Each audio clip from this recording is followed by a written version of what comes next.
Hello, everyone, and welcome back to the Wade Foster Show. In this week's episode, we are going to be discussing your calendar. One of the most transparent things I think you can do if you want to get an idea of your priorities is look at your calendar. Your calendar tells the truth, not your goals, not your intentions, not your New Year resolutions, your calendar. Because where your time goes, your life and health will follow. And that's going to be the topic of today's conversation. What can we do to our calendars to help us improve our lives, improve our health? But before we dive into that, as we are halfway through the year, I want you to all have a think. Have I made the progress with my health this year that I wanted to? With the goals I potentially set in January, have I made the progress that I wanted to? Am I where I should be? And if not, don't be the type of person who throws 2026 away. Oh, fuck it. I'll start after summer. I'll start after Thanksgiving. I'll start in January. I'll start next year, whatever it may be. We're just about entering in the second half of the year. If you haven't achieved the things that you wanted to achieve, that's fine. But everyone loves a comeback, right? Everyone loves a second half comeback. You can turn this year around and get yourself in great health, great shape, great sleep, just by making it a priority. And if you do want help, if you want to look into getting coaching, please click the link in the description of the podcast to book a one-on-one discovery call with me, not my team. It will go straight to my calendar and book in with me. So if you are interested in coaching and turning 2026 around and really making your health a priority, then click the link in the description and have a one-on-one discovery call with me to see how we can help turn this year around for you. Now, back to the podcast. I speak with executives every day. Every day I'm speaking to at least minimum five different executives. Some clients, some interested parties, etc. Majority of, especially interested parties, prospects, tell me one thing: I just need to find more time. Then I ask to see what their week looks like. Wall-to-wall meetings, back-to-back Zooms or Google Meets, lunches booked with colleagues or meetings booked over lunch or clients, flights traveled, board meetings, dinner meetings, kids, family, and dead time. Everything has a place in their calendar except for them. Your calendar is going to 100% reflect your priorities in life. Not what you say that matters, it's what gets scheduled that matters. And if you are someone, the amount of people who come to go, I live by my calendar, but their health is not on their calendar, is outstanding. If the gym only happens if there's more time, there won't be if you do not schedule it. The amount of people that I speak to who go, my assistant put this on my calendar, or someone from the team put this on my calendar. If you don't own your calendar, other people will. And are you someone who lets that happen? Are you someone that will let someone else take up your time rather than you deciding what you want to do? There is very little that needs to be taking longer than a 60-hour or 50-hour week. Everything gets better if we prioritize health. So we just need to make it a priority, need to put it on your calendar.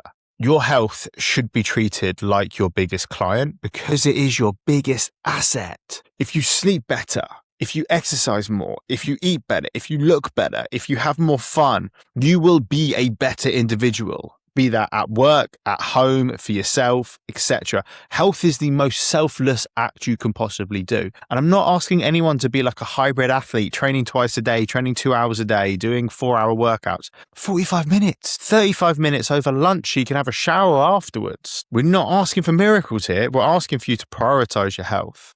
Like, what would you do if your CEO booked a meeting in at 7 a.m. every Tuesday? Would you miss it? No. So why did you cancel the meeting you've got with yourself? Why are you not a higher priority on your own calendar? No one will look out for you if you don't. No one will respect you if you don't. So respect your time, cherish your time, prioritize your time. Things that I want you to evaluate. Are you booking meetings over lunch? Do you have back-to-back meetings with no breaks? Do you have no walking time on your calendar? Are you working through lunch? Are you finishing at different times every night? Travel days with zero plans of getting steps or workouts in? Booking calls in over exercise slots. These are the hidden things that are absolutely killing your health and you need to make a change. If your calendar does not have your health on it, that is a big, big issue. So how do we help clients with their calendar? What is our XPC calendar framework? So I wouldn't call this necessarily time management, what we're diving into here. This is more of a calendar audit. I want you to open up your calendar and I want you to open up next week's calendar. Then I want you to run through these rules. Rule number 1, schedule health first. When are you going to the gym? When are you getting walking breaks in? When are you going to sleep? When are you having family time? Those things should be in your calendar. When is date night?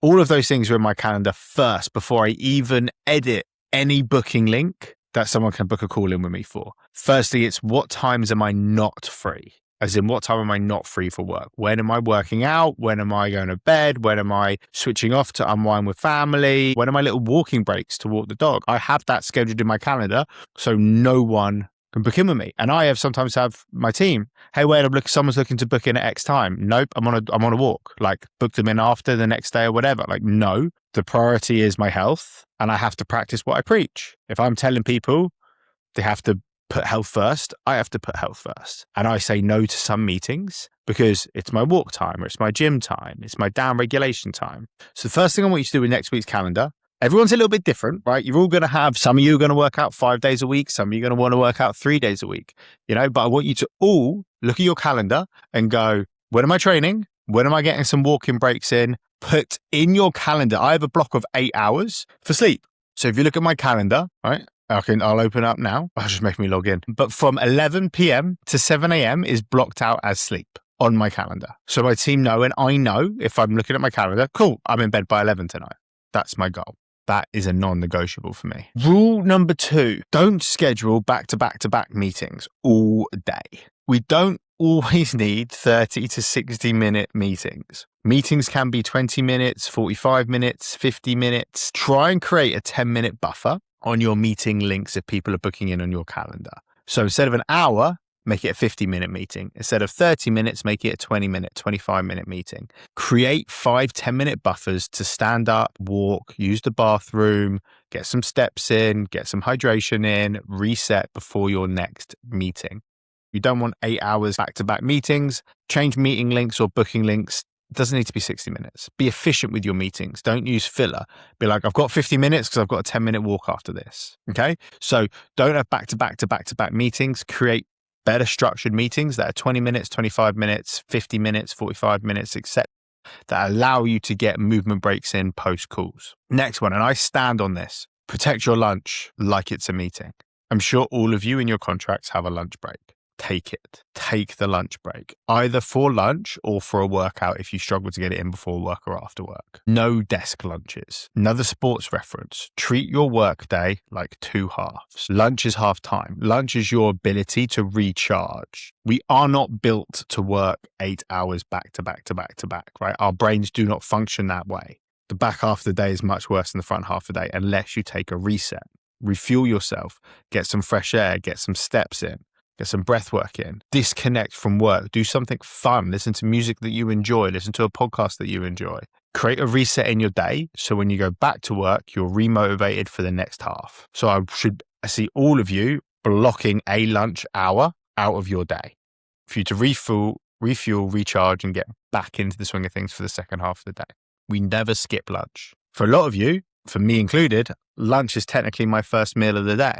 I fast until 12. So I protect that and I enjoy that food. I digest that food and I take that time ready to hit the second half of my day. Rule number 4, what meetings can be phone calls? And if they're phone calls, walk. So a lot of my internal meetings, unless we have to share the screen, can be phone calls or Zoom calls that I have on my phone that I can walk around with. Some client calls for me can be walking around. We don't need to see each other. Some of their calls with me, I urge them to go, hey, with me, you don't need to be sitting at a laptop. Go on a walk, use your phone, put your AirPods in, get some steps in. So what meetings do you have in your diary that you can take a phone call or that are internal in the building that you can do walk and talks? Do you have to be spending all this time sitting at a desk? And why that's important. Adults who sit for 8 to 10 hours per day have significantly higher risks of cardiovascular disease and premature mortality. basically dying younger, even if they exercise. So we need to be paying attention to how often we're sitting a day. And this is why I love the Oura Ring. A lot of the wearables don't actually track this metric. The Oura Ring tracks how many hours a day we are sedentary, how many hours a day we are sitting still. And if we are hitting kind of that, basically 8 hours is the cutoff. So if we're 9 hours plus 9 to 10 hours a day, a lot of health risks become a lot more serious to the body, even if we exercise. So where in your day can you take walking meetings? What meetings do you need? Like, can meetings be an email? Can meetings be a voice note? Studies show that excessive meetings reduce productivity and increase stress. Is your calendar making you productive or just busy and just stressed? Right? You're looking at all these meetings back to back to back to back. How many can just be an email? How many can just be voice notes? Where you can actually get other work done instead of being on pointless meetings. So that's rule number 3. That's rule number 4, walking meetings. Rule number 5, 3 p.m. rule. Do your best to have no meetings after 3 p.m. without asking, does this generally need to happen today? We want to have a good way of disconnecting from the workday, not adding more to your workday. Meetings generally, like, new tasks pop up. Whereas can we protect that last 2-3 hours of your workday to be getting tasks done, getting stuff done rather than adding to?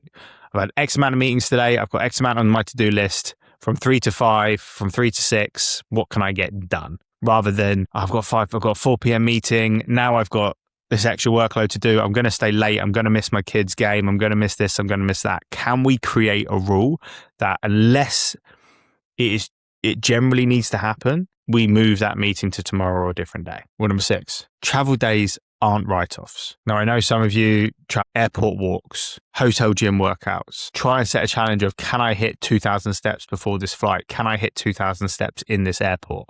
Gamify it.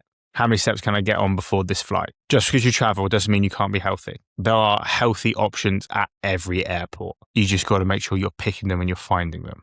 And you're getting steps in and you're not sitting down the whole time you're at an airport. Then we've got my favorite rule when it comes to your calendar. It's color coding your calendar. This is one of the most powerful tools that you can actually do to optimize your calendar and understand where your priorities are in life. So we've already got our calendars open because I've told you to look at your calendar for next week to add some health stuff to it. Now I want you to color code it. Any work related task, I want you to make it blue. Okay. Blue equals work. So any work related task, I want you to make it blue. Any health related task, i.e. working out and going on walks, going to bed on time, etc., unwinding, I want you to make it green. Green for health. Any family time, picking up the kids, watching the kids play sport, date night, I want you to make it yellow. And then fun things, I want you to make them pink. Like fun activities that help you feel better, that you enjoy doing. I want you to make pink. Once you do that, I want you to sit back and look at your calendar.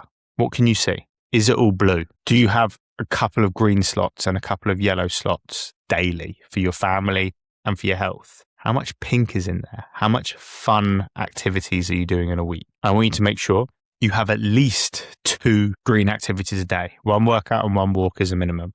I want you to make sure you at least have a yellow block daily where you're spending time with your family or friends. And I want you to have at least 2 pink spots a week. They can both be on the weekend, that's fine.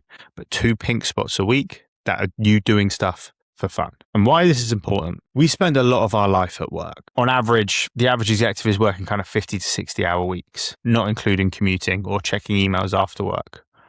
Like that means work consumes like 33, 40% of our waking hours. What are we doing with the rest of them? If work almost occupies half our waking life, that still leaves half left or over half left. What are we doing with it? Life is for living people. Obviously, none of us know what happens when we die. So we need to make the most of our time here. Do not give other people control of your calendar. Break your calendar down into work because yes, we need to work. Yes, we want to make money. Yes, we all want financial freedom. I'm all for working hard, but I'm also for living life, spending time with your family, being a present father figure, looking after yourself, being a role model, teaching your family health is important. Working out is important. Prioritizing yourself is important. Not being a slave to other people is important. Teaching your family that you have self-discipline, you have self-respect, so you have health on your calendar. So you have family time, you have health. And also, life is worth living. What do you want to do? What do you find that's fun? And do it. Don't just wait, I'm going to wait 6 months for my next vacation. What do you do on a weekly basis that's fun? Be it a sporting activity, being going somewhere, being whatever it may be, games night, etc. What are you doing that's fun? What are you doing outside of working hours, outside of sleep on your calendar is so, so important. So make sure you're color coding your calendar. Blue equals work, green equals health, yellow equals family, pink equals fun. And review it weekly. How much green is going on in there versus how much blue is going on in there?